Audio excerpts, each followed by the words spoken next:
Assalamualaikum warahmatullahi wabarakatuh. Perkenalkan, nama saya Nurhayani dengan NIM 0306 201025, nomor absen 16 dari kelas PGMI 1. Baik, saya akan menjelaskan tentang daur hidup dan metamorfosis kupu-kupu. Metamorfosis kupu-kupu. Yang pertama, telur. Yang kedua, ulat. Yang ketiga, kepompong. Dan yang terakhir, yang keempat, kupu-kupu. Serangga ini mudah ditemukan atau banyak ditemukan di taman pekarangan rumah. Banyak yang belum mengetahui kupu-kupu adalah wujud dewasa dari ulat. Saat tahap dewasa, kupu-kupu hanya memakan cairan berupa nektar dari bunga. Kupu-kupu berperan penting sebagai penyerbu alami pembuahan bunga. Kali ini kita akan membahas mengenai daur hidup dan siklus hidup kupu-kupu. Daur hidup kupu-kupu. Daur hidup kupu-kupu yaitu dari telur kupu-kupu yang menetas kemudian memasuki tahap larva. Kemudian larva berkembang menjadi pupa dan berubah menjadi kupu-kupu dewasa. Kupu-kupu memasuki masa kawin dan selanjutnya masuk ke generasi berikutnya. Siklus ini akan berulang kembali.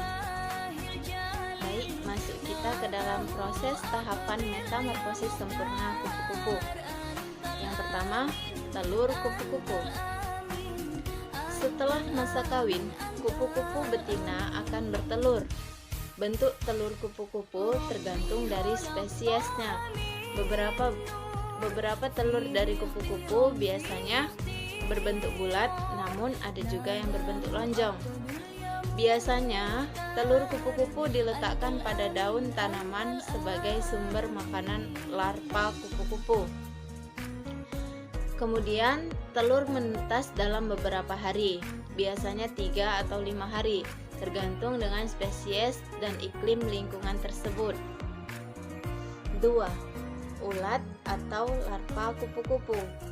Nah, kupu-kupu yang telah menetas dari telurnya disebut ulat atau larva kupu-kupu.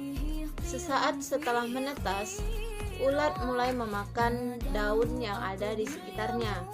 Pada masa fase ini, ulat membutuhkan banyak makanan, sehingga akan merusak tanaman dan sering dianggap sebagai hama.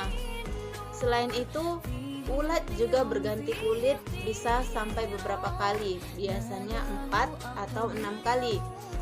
Pergantian kulit ini disebut dengan molting. 3.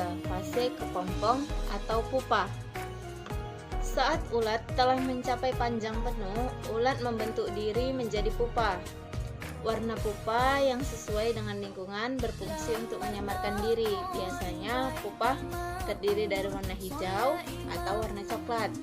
Nah, di dalam proses ini kepompong tersebut terdapat proses perubahan yang dilakukan. Fase perubahan berlangsung dalam beberapa hari, tergantung dengan spesiesnya, biasanya 7-14 hari.